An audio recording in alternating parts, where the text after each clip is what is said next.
Welcome to Pija Podcast. Dr. Richard Davidson, thank you so much for coming on our podcast. We're all a huge fan of all the work you do and follow you very closely. So thank you. Thank you so much. I wanted to start off our conversation by beginning with maybe your journey about how you became interested in Buddhism and how you became interested in meditation, if that's okay. Sure. I became interested in meditation very early on in my life during graduate school. I was very fortunate to meet people who were very warm-hearted. They were kind. They were the kind of people I really wanted to be around, and I learned that they all had in common a meditation practice. And that led me to journey to India for the first time when I was in graduate school. This was many years ago in 1974, and I sat my first Buddhist meditation retreat then. Um, and that really kindled my quest that has been lifelong. And I've been a regular meditator since 1974. I've been practicing all these years. And then I first met His Holiness the Dalai Lama in 1992. And His Holiness was really instrumental in catalyzing um, my professional turn toward research in this area and toward the study of qualities that are important for human flourishing, qualities like kindness and compassion and wisdom. Um, and our center started in the year 2010, or actually 2009. But before that, we started to do research on long-term meditation practitioners that was strongly encouraged by His Holiness. And then when our center, the Center for Healthy Minds, first was launched, His Holiness came to Madison to help us inaugurate the center. And he has really been an inspiration and really a key catalyst for all of this work, not just in our center, but really all over the world. Mhm. I remember watching I think a Mind in Life, maybe summit or dialogue with His Holiness in Dharamsala, and you were presenting about neuroplasticity to His Holiness. And I remember His Holiness's reaction was super nonchalant. They're like, "Oh yeah, that makes sense. Of course that is. The brain obviously changes over time." Maybe could you talk a little bit about like neuroplasticity a little bit and how that was such a, huge revelation for the Western society and Western psychology and research, whereas, in Buddhism, it may have been sort of, obvious. Yeah, so that was really very much a key insight. Neuroplasticity is the concept that the brain changes in response to experience and in response to training. And this is one of the great insights and contributions of modern neuroscience. And uh, early on, in the work that we were doing, we made the explicit connection between neuroplasticity and meditation and conjectured that meditation actually can change the brain, and through changes that occur in the brain, there are enduring changes that meditation can produce, so that the changes in the brain really support the enduring changes that meditation can catalyze. So this was really very much a key insight, and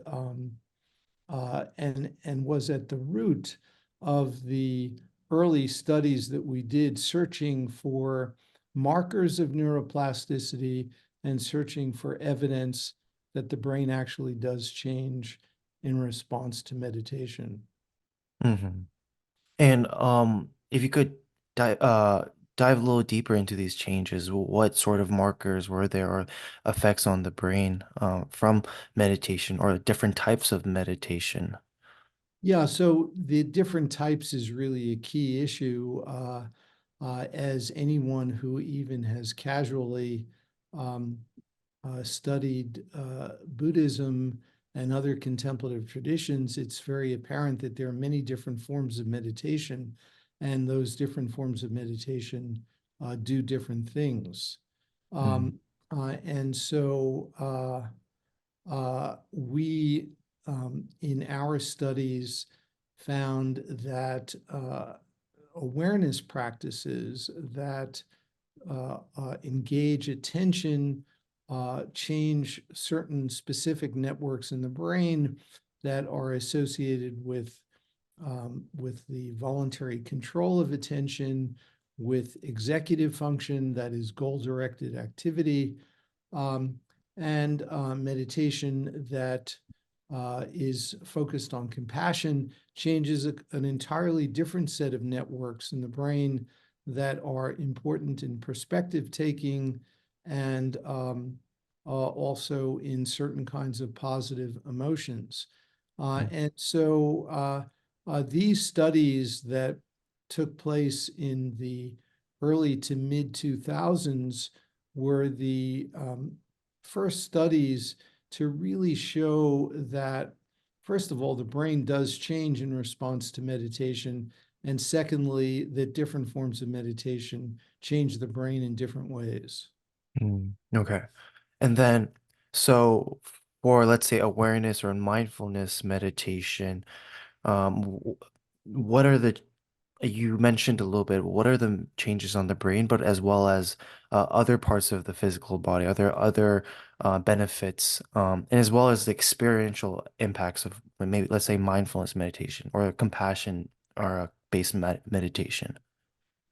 Yeah, well, we need to take them in turn because they're different. Mindfulness or awareness practices, as we call them, engage circuits that are important in the regulation of attention. These include, as I mentioned, the executive networks of the brain that are centered in the prefrontal cortex, as well as the parietal lobe, uh, and also these this kind of meditation impacts the what we call the default mode of the brain, which is the network in the brain that tends to be active when we're not doing any specific instructed activity or engaging in a difficult cognitive task.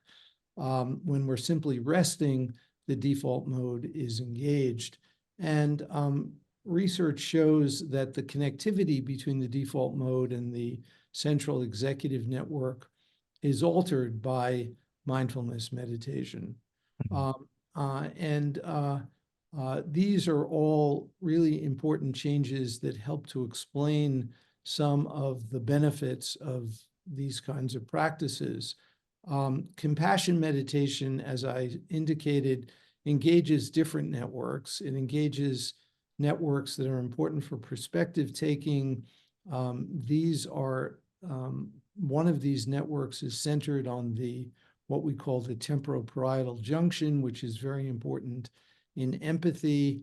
Also, compassion meditation engages parts of the brain that are important for positive emotion, including the what we call the ventral striatum. Mm, So this is all to say that uh, uh, it's complicated, but we we now know that different forms of meditation do different things, and they produce changes that are both functional changes as well as structural changes, particularly with longer term practice. hmm I wonder how long these changes last from these meditation, let's say sessions or meditating or these the effects. Because let's say when I trained for basketball, I trained very heavily when I was in high school, but I don't really train basketball anymore. I don't practice anymore, but I still have a baseline level of skills that are much, I say, above average from like my peers who've never played basketball before.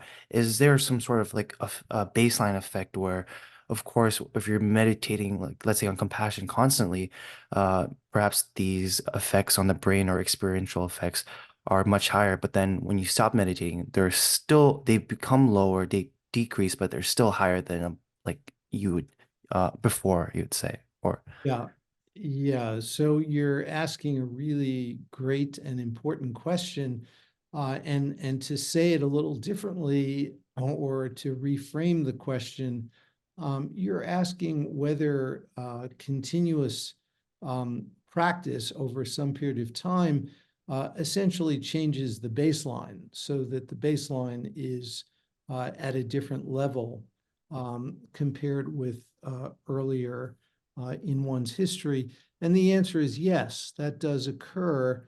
And for different kinds of meditation, it's likely to be different. It's also going to be different for different kinds of people. And it also depends on what kind of changes you're talking about, whether they're functional changes or structural changes. Structural changes, research indicates, take much more time to establish.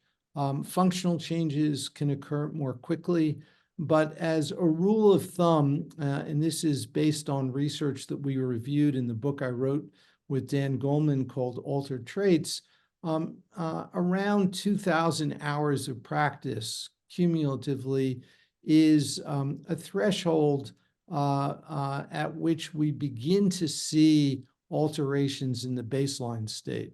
mm, Um, so that's something, important to keep in mind, and really hopefully should serve as a motivation for people to practice. We liken it to physical exercise in the way that you were describing. No one would think that the benefits of physical exercise are going to last if you, say, have a coach and you're working out, and you do that for a month and then you stop exercising. No one would think that those effects are going to persist for very long. And our aspiration is that the simple um, skills that can easily be taught become lifelong skills. mm, When you do these practices on a daily basis, step by step, that's when consistent and enduring changes occur. mm. And then why do you think there's such a, I guess, popular rise in mindfulness as opposed to, let's say, more altruistic meditations or like analytical meditations, which His Holiness always speaks about? Yeah, it's a wonderful question, and I think it's primarily due to what is essentially a historical accident, or historical circumstances in how Dharma has been brought to the West. It mostly, at least initially, focused on mindfulness. John Kabat-Zinn developed mindfulness-based stress reduction, which is, a wonderful program that is taught in most academic medical centers in the United States as well as in Western Europe. And so it's really penetrated the culture, but it has led to a lopsided view that meditation is basically mindfulness. And that's just not true. Mindfulness is one teeny sliver of what meditation is. And when His Holiness uh, practices, he really doesn't do mindfulness practice. He's mostly doing analytic meditation. Mhm. And has there been research on analytical meditation or meditation on like the concept of emptiness or something like that? Almost none. Yeah, almost And none. Why is that? Is it more difficult or to study? Well, it's more difficult in the sense that there are fewer practitioners available who've done it consistently, um, who at least are readily available. There aren't popular programs like MBSR for analytic meditation, although that's changing. I would say again, it's a product of historical circumstances. I think that we will see more research on analytic meditation in the next 5 years because it's becoming more readily and widely available. Mm. And then for, let's say, the to reduce stress and reduce burnout, what would you say is the best meditation? Is there one, or do you have to do a combination of all these different practices? Well, in general, I would say the best form of meditation is the form of meditation that you actually do. All right. Uh, it's hard for people to establish a regular practice. And my recommendation would be for people to um, approach this with humility and with modesty, Mhm. and to really try small doses, if you will, and maximize the likelihood that you are able to do this on a consistent basis. We'll often suggest to people that they pick an amount, a duration of practice that they feel that they can commit to every single day for a minimum of 30 days. Mm, Even if it's 1 minute a day, mm, just do that, but do it every single day. right. And we liken it to brushing your teeth. When humans first evolved on this planet, none of us were brushing our teeth. And now virtually every person on the planet brushes their teeth. And when you reflect on it, it's not part of our genome. People have learned to do this. Mhm, And we can learn to nourish our mind in the same way that we brush our teeth. And the research shows that even if we spend as little time each day training our mind as we do brushing our teeth, this world would really be a different place. mhm. I'm wondering what is your hypothesis on what happens to, let's say, the brain or even the psyche when you're doing these sorts of emptiness meditation, when you're deconstructing yourself in a way. Yeah, so that's a great question. Analytic meditation of the sort that you're describing, meditation on emptiness, where you are deconstructing the self, we think is extremely important in helping us to free ourselves from the filters that our self-concept imposes. And so when we reflect on ourselves, ourself is really a constellation of beliefs and expectations. All of us have a narrative Mm, uh, that we have in our mind about ourselves. And the narrative is a set of beliefs and expectations of ourselves. And literally, those beliefs and expectations filter our experience of the world. mm, And when we engage in practices on emptiness, we loosen the grip that that narrative has. And that is liberating, because it really affords the opportunity to experience things outside of the blinders that are imposed by our beliefs and our expectations. Um, and so, even common language, when we talk about our emotions, we often use a phrase like, I am sad or I am anxious. Well, what does that mean? I am mhm, sad or I am anxious. Does that mean that all of me, every cell mm, in my brain and body is sad or anxious? And by deconstructing the self, we get a little bit more porous, and it gives us freedom. and it gives us the opportunity to go beyond these beliefs and these expectations. Mm-hmm.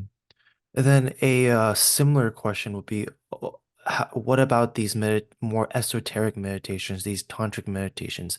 There's been a few studies on Tumo meditation, on these different sorts of I think it's cyclic breathing, I think it's what's called, and these different types of visualizations to generate heat.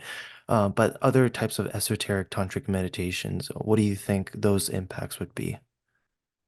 I think that those the kind of meditation that you're describing are particularly uh, prominent in the Vajrayana Tibetan Buddhist tradition. And I think that those are extremely important. Um, I personally practice in the Vajrayana tradition, so I'm familiar with those kinds of practices um, experientially, as well as the little scientific work that's been done. I think that they afford a technology, if you will, for more rapidly and dramatically changing our mind, brain, and body. Um, but they just haven't been studied very much. And so there's not a whole lot of really rigorous scientific information on them, but I believe they hold a lot of promise. One of the obstacles in studying these is, again, the availability of practitioners who actually are accomplished at doing these practices and can do them in the strange environment of a laboratory. Mm-hmm. Um, so, but again, I think that there will be increase research on this over the next period of time, in part because Westerners are learning these practices more than we've ever seen in human history. And so they will be more readily available for as research participants. I see. Then, if you don't mind sharing, how has your personal meditation practice evolved over the decades? Oh, it's evolved a lot. My first teacher was Goenka, who taught in the Burmese Theravadan style of practice, and I practiced in the Theravadan tradition for many, many years. And then I eventually switched to Tibetan Buddhism and Vajrayana practice. And for the last roughly 15 years, I've been practicing under the guidance of Mingyur Rinpoche, who is a young Tibetan Lama that we actually studied in our laboratory, which is how I first got to know him. And he's written a number of popular books on meditation, such as The Joy of Living, that I would strongly recommend. Mhm.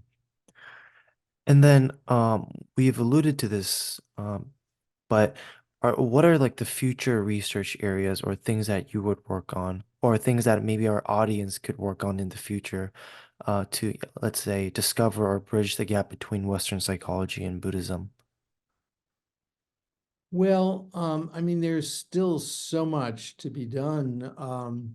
We uh, uh, don't know a lot about the tantric kinds of practices that you were describing. There's very little research on analytic meditation, and there's now opportunities for people to learn this, at least some of these practices, in a very easily accessible way. One of the things I wanted to mention is that our center has developed a curriculum to cultivate well-being that is inspired by Buddhist teachings, although it's presented in a completely secular way. And it holds that there are four key pillars uh, of, um, of well-being. And the four key pillars are awareness, connection, insight, and purpose. Awareness is where mindfulness would be. Connection is where practices like compassion would be. Insight is where practices that involve the deconstruction of the self and analytic meditation would be. And purpose is a very important pillar that involves clarifying our values and really applying the principles that we learn in everyday concepts, in everyday application, really connecting our values to the activities that we do. And these four pillars of well-being we teach in a program called the Healthy Minds Program. We've put it into a freely available app called the Healthy Minds Program. People can download the app wherever they get apps. It's available on both iOS and Android, and it's totally free. And so I would encourage listeners to check it out. And if they want to explore some of the kinds of meditation that we've been talking about, they can explore it freely on this app. Mhm.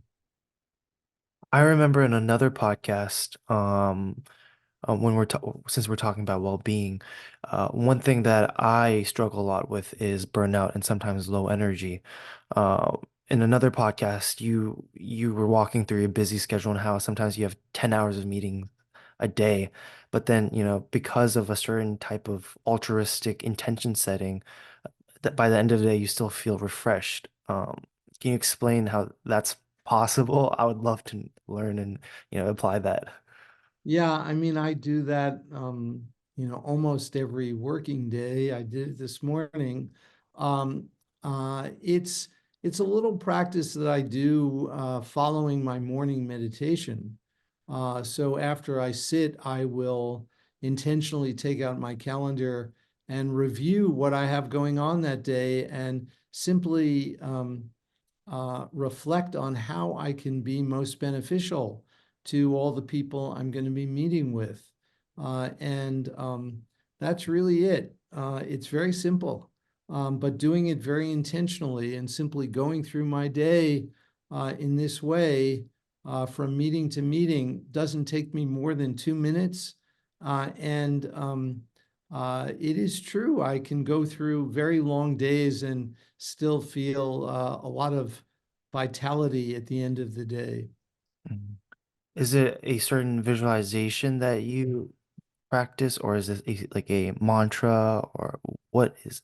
Not a mantra. It's really if I know what the person looks like, if I've met them before, I'll visualize them, bring them into my heart. If I've never met them before and don't know what they look like in your case, I just, I just brought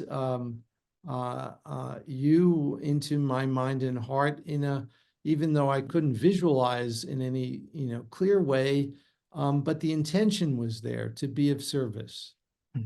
That's incredible. I'm definitely gonna practice and use that in my daily practice. Um, for the skeptics out there, are most of our listeners, 80% of our listeners are very young Tibetans, and a lot of them are in the West. But for the skeptics out there, what concepts don't modern science and Buddhism agree on? Well, that's a great question too. And, there's a lot that traditional science and Buddhism don't agree on, particularly concerning the non-material basis of consciousness, reincarnation, uh, um, and so forth. So those are things that you would find objectionable by 99% of modern scientists. Mhm. Um, And, when we talk to His Holiness the Dalai Lama, His Holiness often refers to those topics as Buddhist business. Uh, and and at least at some points in his life, he was reluctant to talk to scientists about it. Now, I think he's, at least with me, we've have a relationship over more than 30 years. And so I do talk with him about these concepts, but um, these are areas where there's still tension, let's say, Mhm. between Western science and Buddhism. Right. And then, as you said, His Holiness as like also encouraged the studying of tukdam, or like these rinpoches and lamas after passing away. Their, let's say their corpses are still remain fairly fresh or whatever it may be. Those are fascinating, explorations. Are there any insights that you've drawn so far, or is it too early? Well, so His Holiness asked me many years ago, about 10 years ago now, to please study Tukdam. And Tukdam is the clear light stage of meditation that occurs in the perimortem state. And it is said to be associated with the preservation of an intact body even after the person meets conventional Western criteria for death. That Mhm. is, after their heart stops beating, after they've stopped breathing. And we've been studying practitioners of Tukdam in India. Um, and what we can say so far, based on our work, is simply that the body does not decompose in the way you would normally expect it to decompose under the environmental conditions um, in which these practitioners die. Mhm. Um, uh, so that in and of itself is quite interesting. And we're going to continue to study this because we think it is one of these situations where kind of the rubber meets the road, so to speak. And it could be enormously helpful in clarifying some really key elements of Buddhist understanding. And if nothing else, I think it'll have significance in the West for expanding our understanding of the dying process. Interesting. Um, I want to be respectful of time. Just one last quick question. What advice would you have for our audience who are fairly young, who are Tibetan, but have this desire to bring His Holiness's vision and mission of a more of a peaceful world into fruition, but maybe don't know exactly how to? Yeah, it's a great question. And my advice is really to take His Holiness's teachings to heart and to do everything you can to practice kindness. Your tradition, your culture, and your values are really uh, so important in our world today, probably more than ever before in human history, given the trajectory that humanity is on. And one of the really wonderful things about the scientific research in this area is that, in general, they strongly um, confirm many of the key ideas in Buddhism. Um, and so this should really serve as a kind of motivation for continuing to practice, continuing um, uh, to work on behalf of others as the tradition um, invites, uh, and and to preserve the tradition, since it is one that is really precious, and I think Although it is thousands of years old, scientific research clearly shows that it has so much to contribute to modern society today. Dr. Richard Davidson, thank you so much for all that you've shared today. You're most welcome. It's a pleasure and an honor to be with you. Thank you. Thank you.